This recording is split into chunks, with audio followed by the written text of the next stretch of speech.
بسم اللہ الرحمن الرحیم۔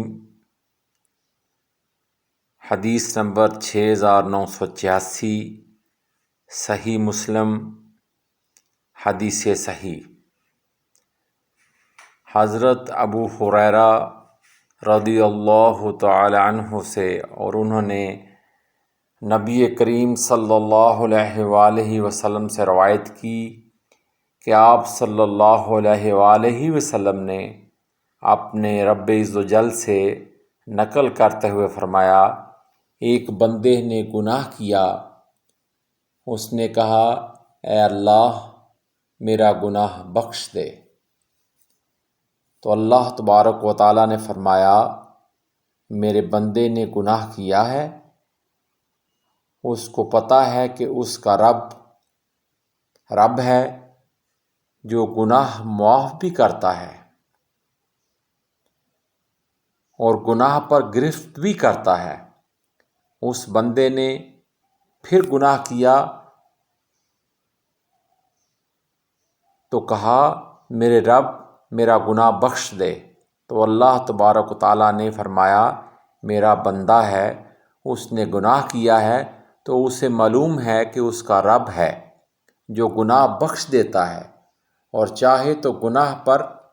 پکڑتا ہے۔ اس بندے نے پھر سے وہی گناہ کیا اور کہا میرے رب میرے لیے میرا گناہ بخش دے، تو اللہ تبارک و تعالیٰ نے فرمایا میرے بندے نے گناہ کیا تو اسے معلوم ہے کہ اس کا رب ہے جو گناہ بخشتا ہے اور چاہے تو گناہ پر پکڑ لیتا ہے۔ میرے بندے اب تو جو چاہے کر، میں نے تجھے بخش دیا۔ سبحان اللہ و بحمدہ، سبحان اللہ العظیم۔ یعنی کہ اس کا مطلب یہ ہوا کہ جو انسان سچی توبہ کرتا ہے اور اپنے رب کی طرف لوٹ جاتا ہے، رجوع کر لیتا ہے، جسے ہم عام طور پہ کہتے ہیں ان اللہ و انا الیہ راجعون، بے شک ہم اللہ کے ہیں اور اسی کی طرف لوٹ جانے والے ہیں۔ لیکن یہ عام طور پہ ہم مرنے کے بعد جب کوئی مرتا ہے تو پھر کہتے ہیں، لیکن ہمیں اپنی زندگیوں میں بھی اللہ کی طرف لوٹنا ہے،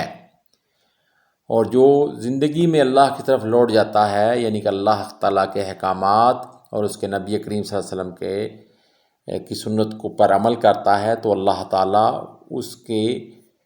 گناہوں کو بھی معاف کر دیتا ہے اور اس کو بخشش کے مقام پر فائز کرتا ہے۔ اللہ تعالیٰ بہت غفور و رحیم اور بخشنے والا ہے۔